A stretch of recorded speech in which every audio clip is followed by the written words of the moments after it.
Olá a todos, bem-vindos à Circula TV. Eu sou a Luciana Hoppe. Hoje a gente está com o nosso autor Everton Nobre, que está lançando um livro novo de contos e crônicas que se chama Contos, Crônicas e Aparas de Carne. Vou colocar aqui a capa dele para vocês verem. O livro do Everton vai estar sendo lançado aqui na Circula no dia 16 de outubro, um domingo, às 17 horas. Então, já estão todos convidados para estarem aqui presentes, prestigiando o Everton. Aproveita aí para se inscrever no nosso canal e acompanhar tudo o que acontece por aqui. Tudo bom, Everton? Tudo bem, Lu. Bem-vindo, então, aqui na Circula. Obrigado. É o primeiro livro que tu publica aqui com a gente, né, Everton? Mas não Solo é o primeiro. Lembra que eu já publiquei também aquele sobre Contos para Cantar, mas... Ah, sim. Solo é o primeiro. O primeiro... O Contos para Cantar é um livro infantil, né, que a gente publicou junto aqui com a Companhia de la Hierba, né, a professora Carla Lopato. E, então, dia 16, a gente vai estar lançando Contos, Crônicas e Aparas de Carne. Me conta desse livro, Everton. Não é o primeiro, né? Não. Eu desde 2014, né?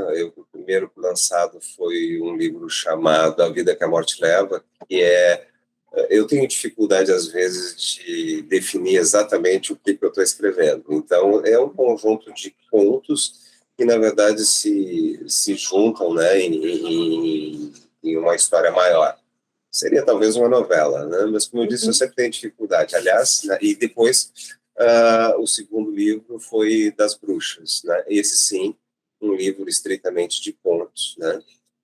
Eu lancei em 2016, né? Finalmente agora esse livro, né? Inclusive ele tem um nome que é talvez estranho, um pouco enigmático, na verdade porque ele para mim foi um pouco enigmático de entender no conjunto. Como assim, né? É que, basicamente, assim, eu tinha um conjunto de textos que eu imaginava que tinham uma identidade comum, né? Porém, eu não consigo definir claramente todos eles, né, na categoria A, B ou C, né? Então, alguns eu tinha certeza que eram contos, outros eu tinha certeza que eram crônicas e outros eu não tinha certeza absoluta de nada. De nada. Então, o que acontece? Eu me lembrei da figura das aparas de carne, que são aquelas coisas que a gente vai pegando no açougue, né, que tem um sabor próprio, mas que não se definem em nenhum corte, né, e isso acabou gerando a possibilidade de fazer esse título, que eu gostei, sinceramente. A gente discutiu em casa para saber o que seria o melhor título. Tinha meu filho, minha esposa, né, me deram algumas sugestões e acabou saindo esse, né. São um conjunto de 20 textos, né? E que eu disse que eles têm uma identidade comum. Essa identidade se deve ao fato de que a escrita deles ela é pouco apta a qualquer outra forma de linguagem, né? Ela é pouco apta a ser transmitida, por exemplo, como um filme, né?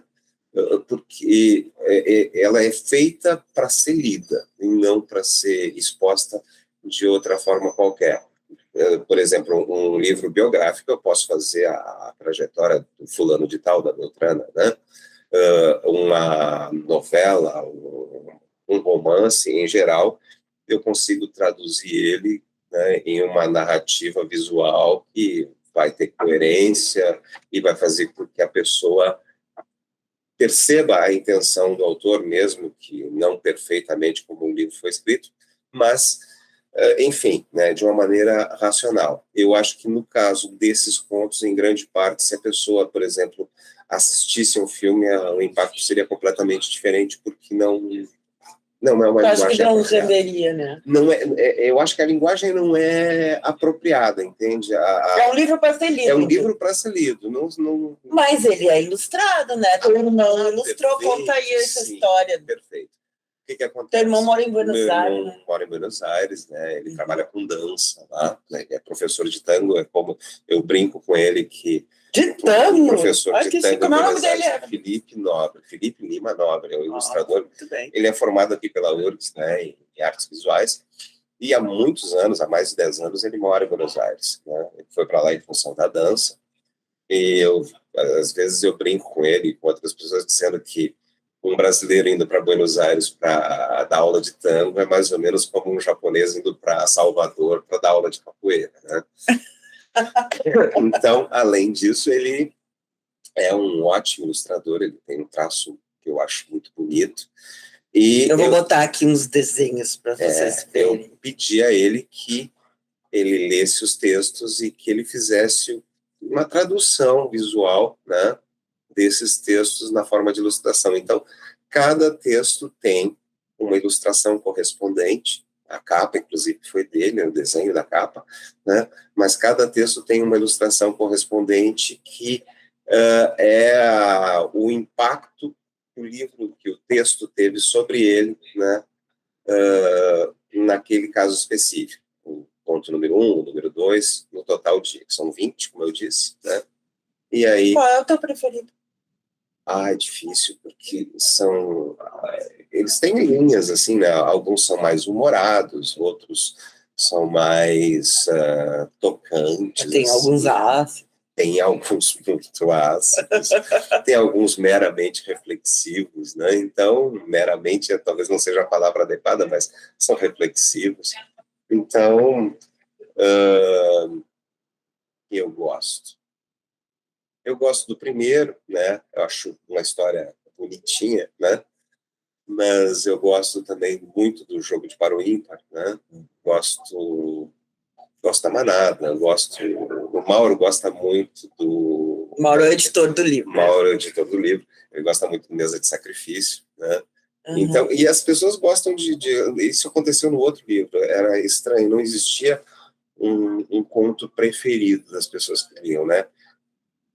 Dependia muito do leitor, né? Do perfil do leitor para definir. A escrita, eu acredito que ela era meio parelha, assim como eu acho que ela é mais ou menos homogênea nesse caso. Eu tentei juntar textos que tinham, como eu disse, uma identidade comum. E esses textos tu escreveu ao longo de quanto tempo? Alguns bem antigos, alguns eu juntei algumas coisas que eu fiz há muitos anos atrás, com algumas coisas que eu fui escrevendo de maneira mais recente, agora durante a pandemia, e especialmente durante a pandemia. O último escrito, eu diria que o último escrito foi o primeiro da listagem todas, né? Que eu terminei esse ano, né? Mas é aquela coisa, né? Quando a gente escreve um texto, basicamente a gente nunca termina ele. A gente, cada vez que relê, acha que deve colocar mais uma vírgula, que deve aumentar, trocar uma palavra, diminuir outra. É difícil deixar o texto... No final das contas, a gente nunca acha que ele está acabado. E, de fato, ele nunca está acabado. Jesus, o editor entendeu, agora deu. Exatamente o que aconteceu. Né? A gente chega, acaba, é aqui, ponto, final. E aí o livro está acabado, né? A gente gostando ou não. E, de certa forma, acho que é meio que um ciúme, né? Meu texto, né? Meu My Precious, né? Então, é isso. Então tá bom, gente. Eu espero que vocês tenham gostado desse nosso bate-papo e que tenham ficado curiosos para ler o livro do Everton, né? Que vai estar lançando, então, de novo aqui, vou repetir, no dia 16 de outubro, às 17 horas, na Circula. A Circula fica no Oswaldo Aranha, 522, Loja 1, no Bonfim, aqui em Porto Alegre. E o livro do Everton também vai estar sendo vendido no nosso site, www.livrariacircula.com.br. Ele está ainda na gráfica, mas já está chegando por aí. Tá, pessoal? Obrigado, então, por assistir. Obrigado, né, a todos, todas e todes, enfim. Aguardamos vocês. Até mais.